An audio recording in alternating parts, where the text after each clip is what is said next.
And we're live. Welcome to the Evil Teddy Bear podcast. I'm Corey. I'm your host. With me today, am joined by the nerd man himself. Say hello again. Hi, I'm the nerd man himself, I guess. And introduce yourself to new viewers, I guess.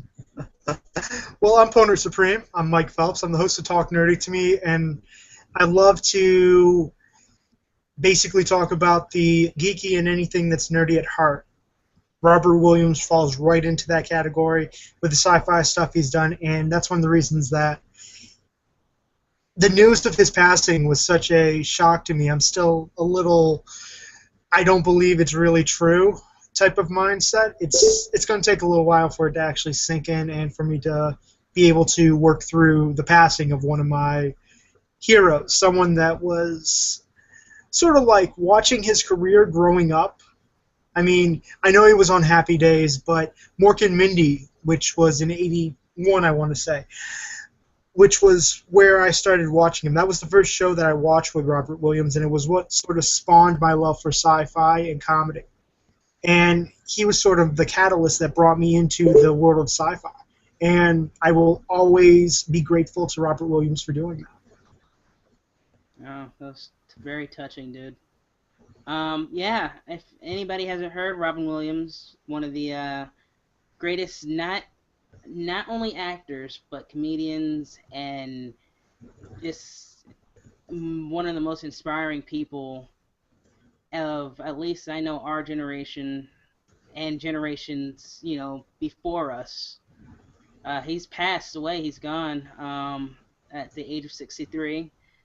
He I know it's really is hard to believe that someone that awesome, someone that great, that inspirational is gone, and to a point where it's just like the first time I've actually, the first time I can tell you, I can think right back. My first Robin Williams movie was Aladdin, where he played the genie, and it was one of those. It was definitely one of those things where he was all over the place, but he is always constantly all over. Oh, that's how his stand up is. He's all over the place. You never know when he's gonna catch a breath at all. You don't see it at all, you know. And that's kind of what I like about him. He was just a force to be reckoned with, you know.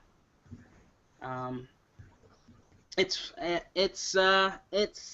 still kind of hard to believe that he's gone on this one, but we are here to pay tribute.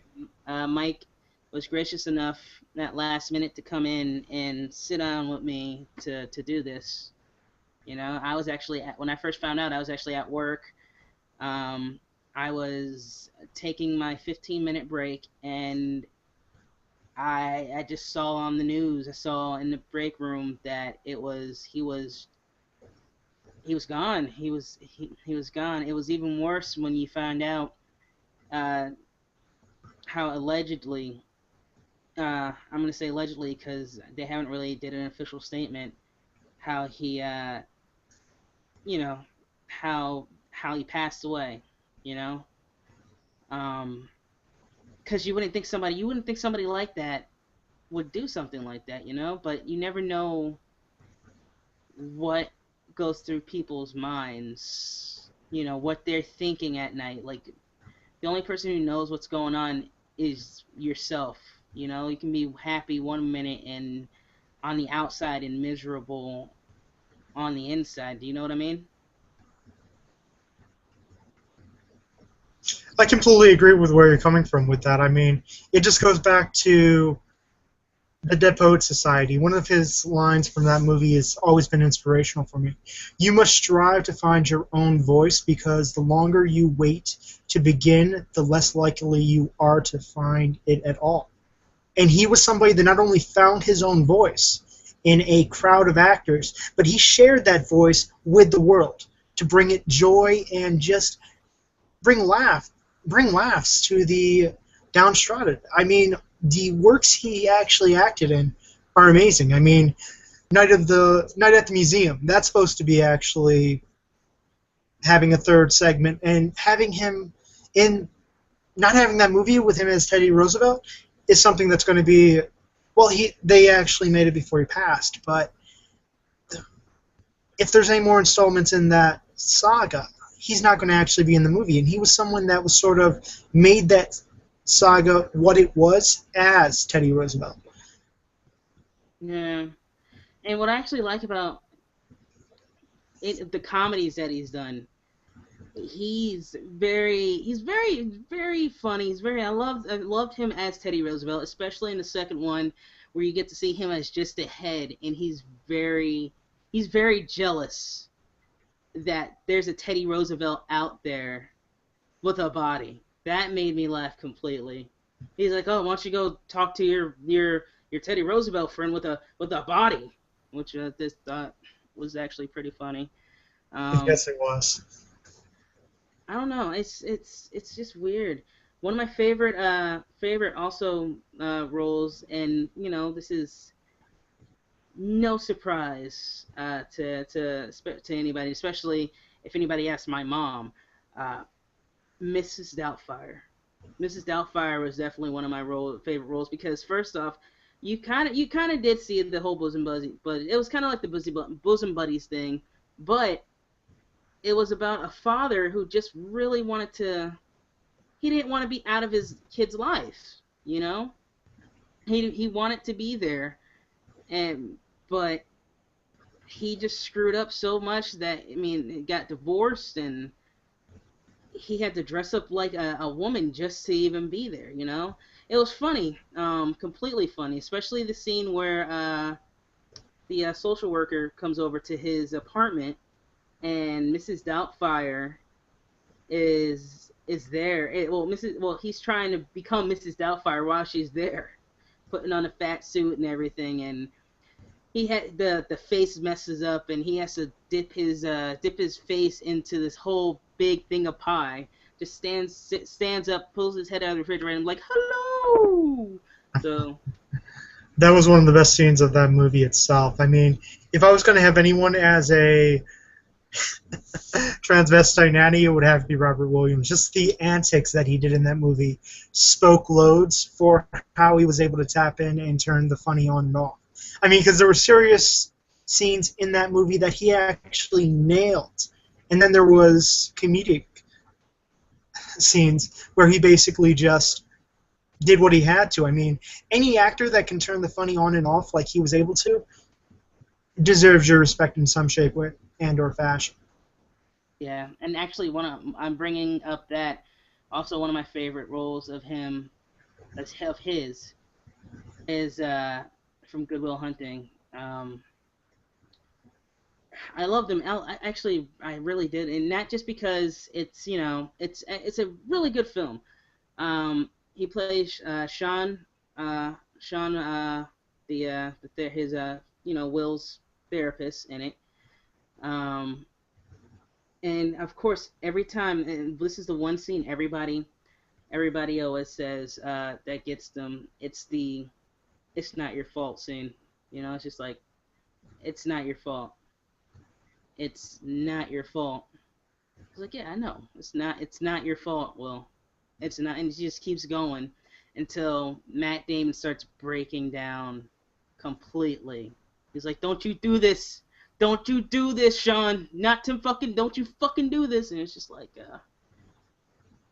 and that, and I'm trying to think, what was another good scene in that movie? Another good scene in that movie is when he's telling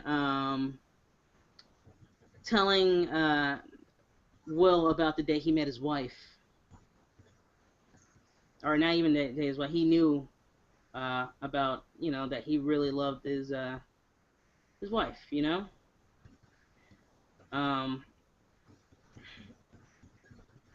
I mean,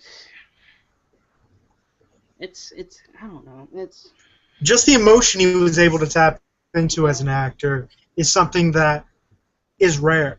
I mean, that's something that's rare in Hollywood. Him being able to tap into that type of emotion and be such a funny individual, he gave when he was on the silver screen.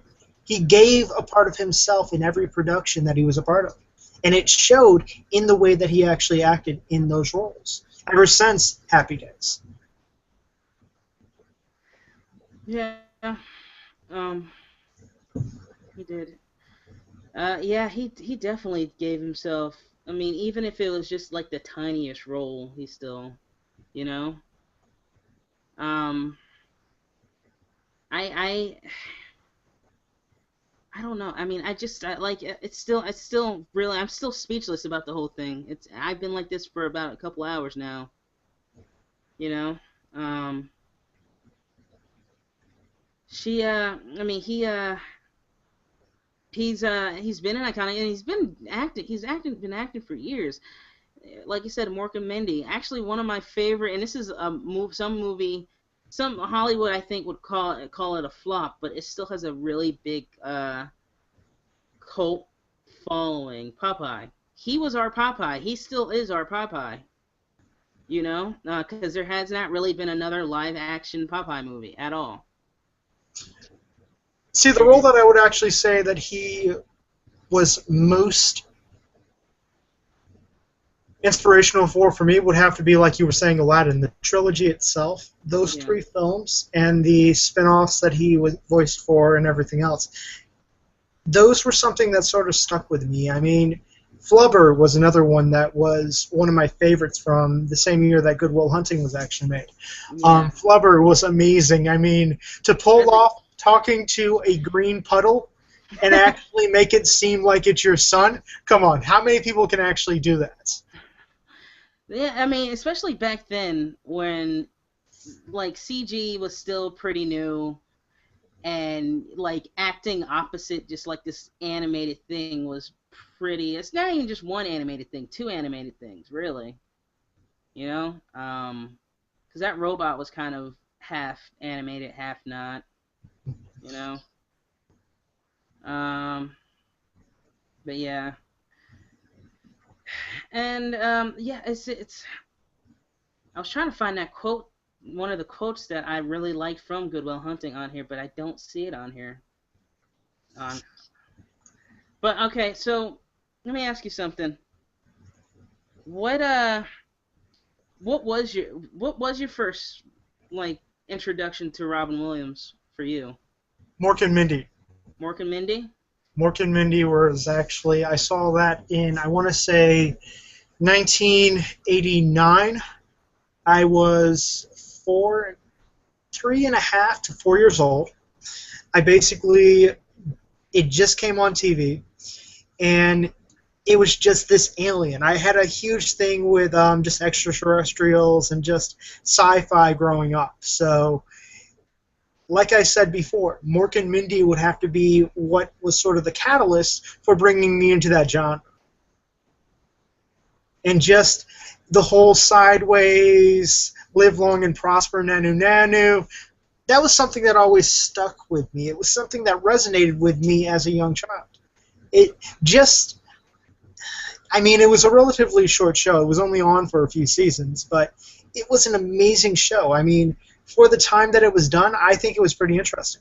I think that it was an amazing show that I'm not the only person that has sort of helped breach that gap for. I mean, it was an amazing show. I mean, the work that he did in that show showed in his other roles. I mean, any role that Robin Williams was actually in, he put his all into. Whether it was Happy Days, whether it was Good Will Hunting, whether it was Aladdin, whether it was Disney's Math Quest with Aladdin. I mean, you've had video games that he's voiced for. You've had TV shows, countless TV shows that he's actually been a part of the ensemble. His career spans close to half a century, if not more. I mean, he acted in his first role in, I want to say Happy Days, but give me a second here. Let me pull this up. Yeah. But yes, I mean, he's been acting for close to 40 to 50 years. And that's a long time, especially in a business like that. Exactly. A really long time. Some people don't actually make it until they're about their 30s, or if even if they do make it like that, some people don't even make a good living off of that until they're like in their 30s or 40s. Like a good example also of that is like Steve Carell, you know, like when 40-year-old Version came out, that was pretty much like the big one for him, that in The Office. And which I think I want to say Robin Williams did do an episode of The Office, but like when they were looking for a replacement for Steve Carell,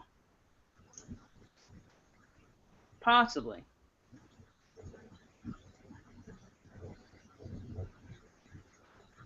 He could have. I don't remember that though. I mean, you've got great movies where he was actually very serious. I mean, Being Human. Yeah. Great movie. Bicentennial Man. One of my Insomnia. But Bicentennial Man was one of my favorite movies of all time. That was one of the first movies outside of Johnny Five, of course, that really introduced me to a artificially created intelligence that was sentient, and not only sentient, but wanted to better itself from a individually based perspective. And to pull off a role like Bicentennial Man, you have to be a great actor. I mean, that is to me, that was one of the best movies of all times. I still watch that, and there's still certain moments in that bring a tear to my eye. When he's talking to the other service droid, and she's like, well, I'm programmed to synthesize emotion. And she's asking if his emotion chip is on. And he's like, no. And he thought he found somebody that was a kindred spirit, and it wasn't. And you could see, even though it was a costume and it was a robotic face, you could see the emotion in the face that sort of let him down, that he was still the only one of his kind. Oh, man. This just really makes me want to go back and watch the movies. And one movie I'm not going to leave out of this, and excuse me when I scream this, but Good Morning Vietnam! And that was hilarious right there. That was a dramatic, but hilarious at the same time. Especially, you got Forrest Whitaker sitting there laughing his head off through this whole movie, just at Robin Williams as he goes as his radio DJ in Vietnam. And then you also get to experience the stuff that went on in Vietnam while he's not only teaching people there, but also like he's getting his mix on up there too, just a little bit.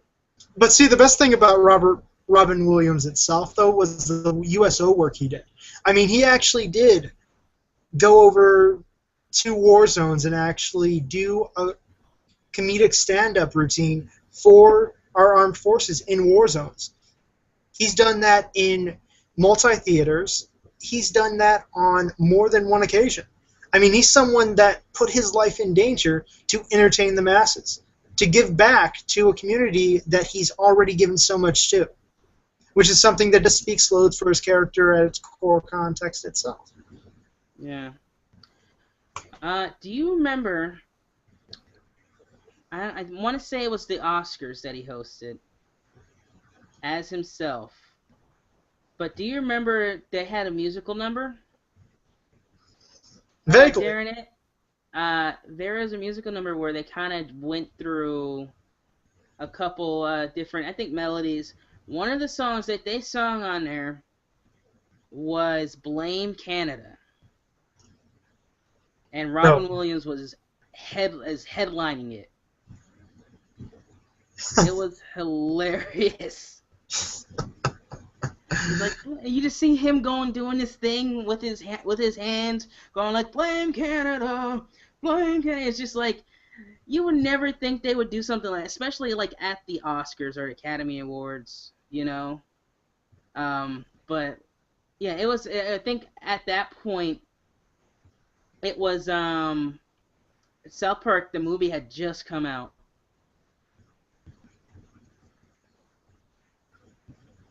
That's interesting. I'm not a big fan of the Oscars, so I haven't really seen that. But it's like it's definitely one of those moments where it's just like, yeah, that will be one of the things I will remember him by. You know, that would be one of the most hilarious moments of of his life that I will remember him by. See, for me, it would probably be there's probably 3 moments, maybe 5, that I will actually remember him for. 5 movies that I will actually. That's Robin Williams. That's one of my favorite actors right there. The Aladdin franchise I'll count as 1. Jumanji, Bicentennial Man, Mork and Mindy, and Dead Poets Society. And I'll throw a 6th one on there and actually say Good Will Hunting. Oh God, you get me with Good Will Hunting right there, big time.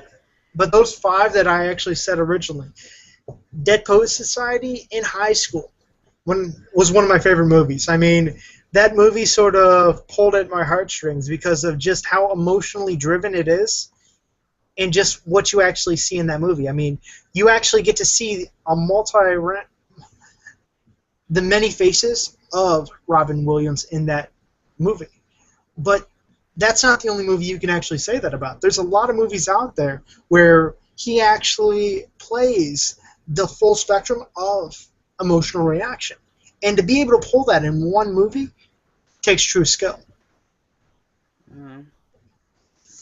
I'm looking at his Wikipedia, his filmography right now, and actually, the first television show that he did was the Richard Pryor Show as a writer.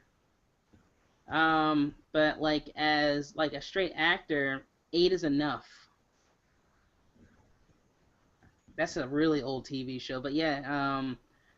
And then I think movie-wise, the first movie that he did was let's see.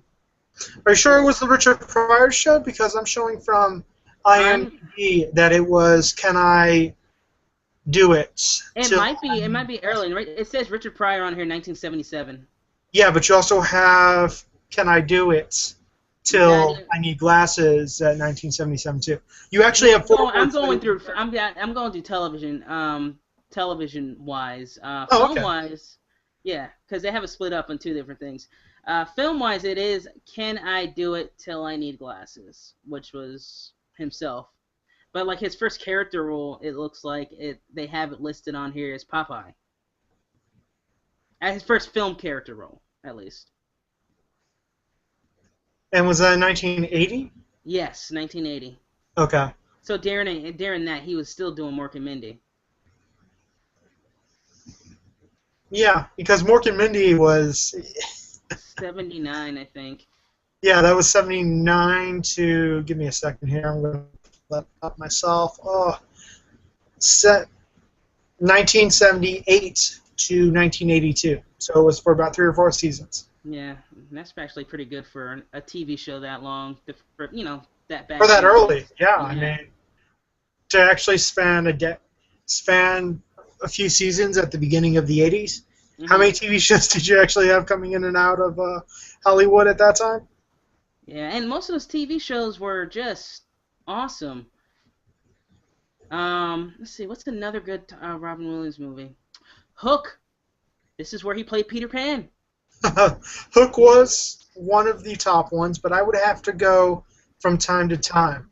Yeah. Which was a short he actually did in 1992. That was an epic one. I mean, that was just... he was basically the timekeeper's voice in that one, which was pretty interesting. Yeah. I'm trying to think. Wow. Toys. Don't forget Toys. That one was actually just one big hilarious. You got an all-star cast in Toys, big time, especially with LL Cool J in there too. That was one of his first roles, I feel like, before why he was still rapping. But one of the songs, one of the things I will also remember Robin Williams by, and this is one of my favorite things. He did a music video. He was in a music video a long time ago. No way. Yes. I don't know if you remember this song. Ooh, ooh, ooh, ooh, ooh, ooh, ooh, ooh, ooh. Don't worry. Be happy. Yeah. Yeah. He did that one. I think he also did it with Billy Crystal, too. No, now you're gonna have me No, track no, it. no, no, no, no, no, no, no, no, not Billy Crystal. But I mean, it's not. He didn't do the song, but he was in that music video, and a lot of people remember uh, him in it for just being in it because it's like, oh my God, Robin Williams is in this really awesome music video. But yeah, it was Bobby McFerrin's hit in 1988. Don't worry, be happy. Um, yeah, and it's just, it was actually, wow.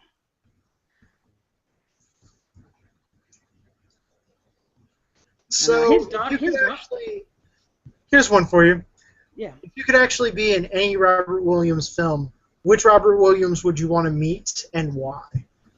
Oh God, that's that's hard there for me, because there's so many. There's a lot of them, you know. Um, maybe let's see.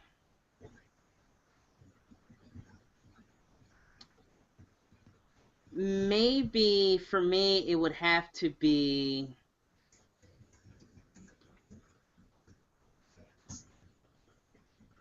I would have to be the not the Birdcage, but it would have to be Jack. Mostly because I love how childish he acts in it. Because I know I know in the movie he's a child that has a disease, who's aging fast, but he was just really just you get to see him act childish. You can tell he was having fun with it, big time, And because it was not only an emotional, also like a comedy, it was like it was an emotional role, you know. Like this, you see this little boy who you see this little boy go through this just this emotional train because all he wants to do is fit in. That's about it. Which is like the feeling that we all kind of get when we're growing up, We're all pretty much outsiders. It's just about kind of finding the right, I guess, people. Yeah, I don't know, but I mean, still, it was one of those. That and you got to see him hit on Jennifer Lopez, which was kind of funny. Yes, it was. It was hilarious. But my favorite would have to be Andrew Martin, the character he played in Bicentennial Man. Mhm. By far one of my favorite roles that he's actually acted in because you see the full spectrum of emotion, and it's from a character you wouldn't expect to see emotion from because he's a robot, he's an android, and he makes the conscious choice to die because being human means so much to him. And that story has always resonated with me. It's always, when I've been down, that's the movie that I could watch and it automatically cheers me up. Just the way that he portrays himself in that role as Yes. a robot that wants to be human and succeeds. But the best thing about the ending is that he dies before finding out that the Senate votes him as the oldest human alive. Oh my God. That It's is. like he didn't really need that vindication because he already knew in his heart he was already, at his core, he was human.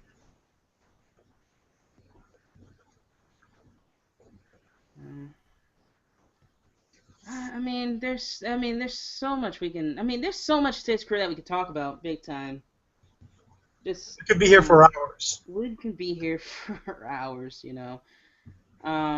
But I think if we should at least we should wrap up just a little bit because also I want to leave some room for other people to say some stuff at the end of this. So I'm gonna cut in. But if you could say if you had a chance to see him or just meet him or whatever, and you knew that was your last time, what would be the one thing you would say? That's a hard one. I actually have to go. You gave me something I'm going to have to think about. Well, I can go first while you think about it if you want. Well, no, I think I got my answer right here. Okay. I would actually tell him that he was my favorite genie, Peter Pan, and Nanny to ever grace the silver screen. Truly, he was one of the best actors slash comedians of a generation. And Robert Williams, if you ever do listen to this somehow, some way, you must strive to find your own voice, because the longer you wait to begin, the less likely you are to find it at all. Now, in this saying, you basically not only found your voice, but you use it to entertain the masses.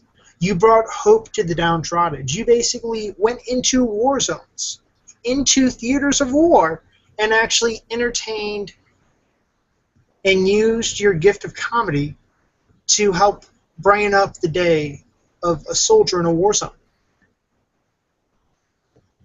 There is no better gift that you could have done to give back to society. You did a great job, and you lived a life well lived. You gave back to society as a whole, and that's something that many people aspire to.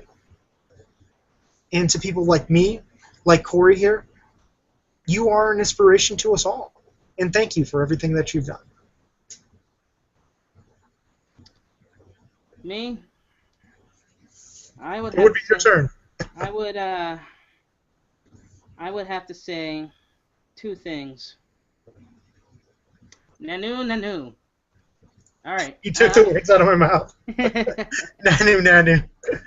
Oh, Captain, my Captain. Oh, Captain, my Captain. That would be the four things then. Um, yeah. I would say that. Well, I mean, I would also tell him that he's not only inspired me to, like, I hate drama a lot. I mean, I hate dealing with it, but he was one of those people that very much inspired me to look at the lighter side of things. You know, not only jokingly, but just inspirationally and everything. And I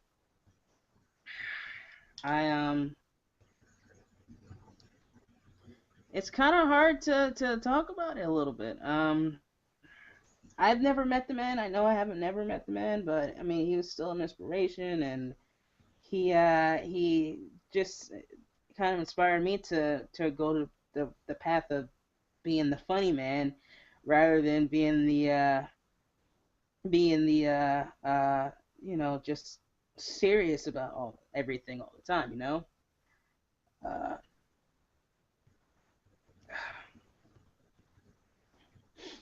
uh, yeah. So I mean, that's pretty much it. I think we're good here. We're good here. To be Uh, fair to what you're actually saying, though, Corey, you don't know about real loss because it only occurs when you've loved something more than you love yourself. believe me, I know about real loss, big time. That's actually one of the quotes from Good Will Hunting. Believe me. And another one is, "How about them apples?" It's not his line, but still. That's not even his line. Also, one of the things is at the end of the Good Will Hunting that I like is he gets a note from Will. This is in between when Ben Affleck is going to his house, knocking on the door. He leaves a note for Sean. It says, "Going to see about a girl," and all you hear is Sean is like, "Oh, he took my move. He just stole my lines." um, Unrelated though, actually, you know what? What's funny about that is Ben Affleck in that movie is pretty good. I have to say that. I mean, I have to say that. I mean, I know he wrote the movie. Him and Damon wrote the movie, but you know, still. Um, all right. Yeah, I think we're good here. Um, all right. Well, Mike, thank you for coming on. All It's right. been a pleasure. Anytime I get to talk about the late and great Robin Williams, I'm there. You're doing a show too tomorrow. No, not well. Yes, tomorrow. No, not tomorrow. Wednesday. Well, technically tomorrow is Wednesday, given that we're on the East Coast. We are. Yeah. Okay. You're right. You found a loophole. I did. Time zones are a motherfucker. You son of a bitch. No. Took my line. Yeah. You will also be talking about Robin Williams. I saw. Yes, I will. It'll probably be about an hour, hour and a half. 9 p.m. Eastern Standard Time on my YouTube channel, Opponent Supreme. Links to everything is usually included below by my amazing wingman right now, Corey Epps. Well, technically, I'm his wingman right now. This is such a role reversal for me because usually I'm the one hosting you, so kind of confused, but I can roll with this. Just sit down before you hurt yourself. Sit down before I hurt myself. Gotcha. Yeah. You guys really talking about that. I won't be able to be there because I'm working. And then I'm going to get drunk. But still, that's a whole other story. All right, so here are some other people who are Robin Williams fans. All right, and we will, I guess, talk to you soon. We'll do another Evil Ted, a regular Evil Ted podcast on Sunday. Until then, Auf Wiedersehen. Let's see. Let me stop this.